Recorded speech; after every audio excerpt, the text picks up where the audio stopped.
Hey, how's it going, everybody? I just wanted to talk about the Derek Carr situation a little bit. Well, he's coming up on his 6th year in the league. He's going to be 28 years old this year. He's played 5 years. He's had one season with a winning record. That was 12-3. That was his 3rd year in the league. He's had at least 500 passing attempts every year. His completion percentage his rookie year was 58.1. Every other year that he's been in the league, he's had at least 61% completion percentage. In 2018, he had 68.9% completion percentage.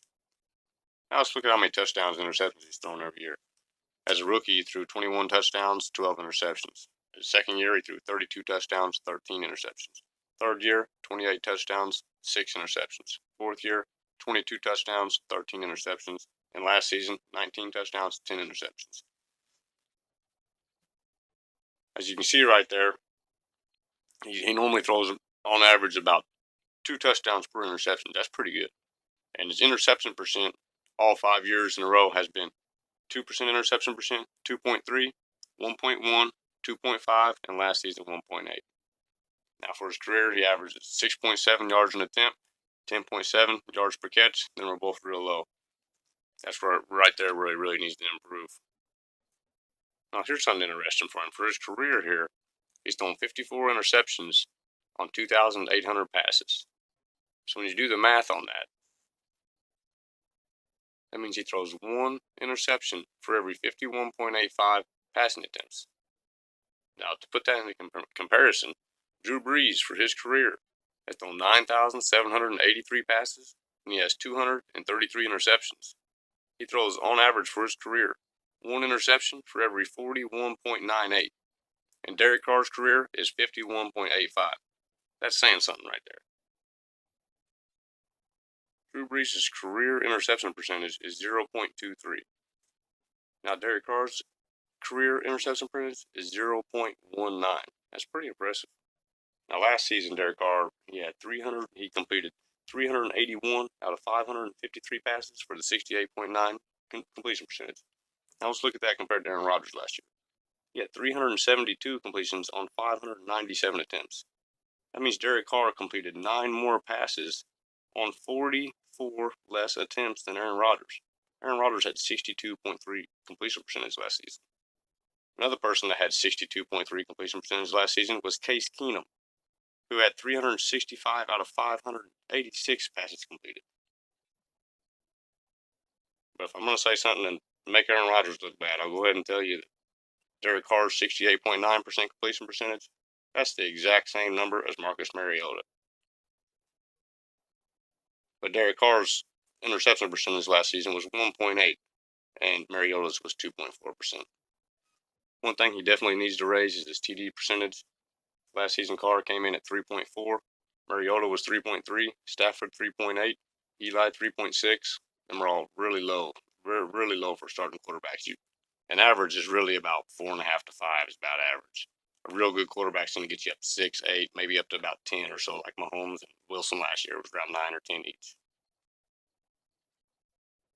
Now, one really interesting thing I'm taking out of this is last season, against the salary cap, Carr cost $25 million. It was the 3rd highest quarterback against the salary cap.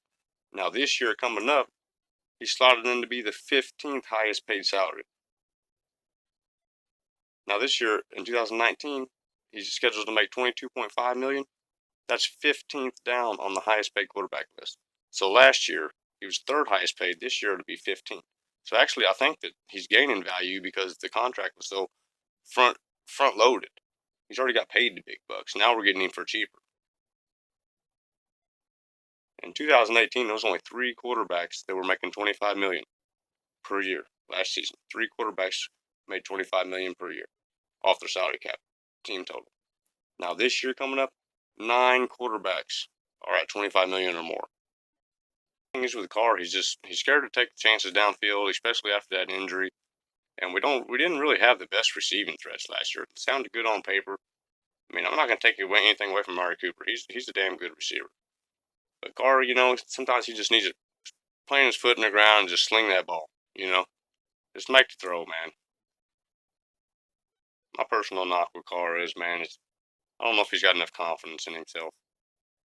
He's got all the talent in the world. He's averaging better interception and completion percentage at this point in his career than Drew Brees does, and Drew Brees is one of the best ever in those categories. So that's showing the upside. I mean, he averages 2 touchdowns for every interception for his whole career. Them are good numbers. He throws less than 2 interceptions for every 100 passes. Well, just a little less. It's about right on pace for that. So about 1 out of every 50 passes he's going to throw a pick.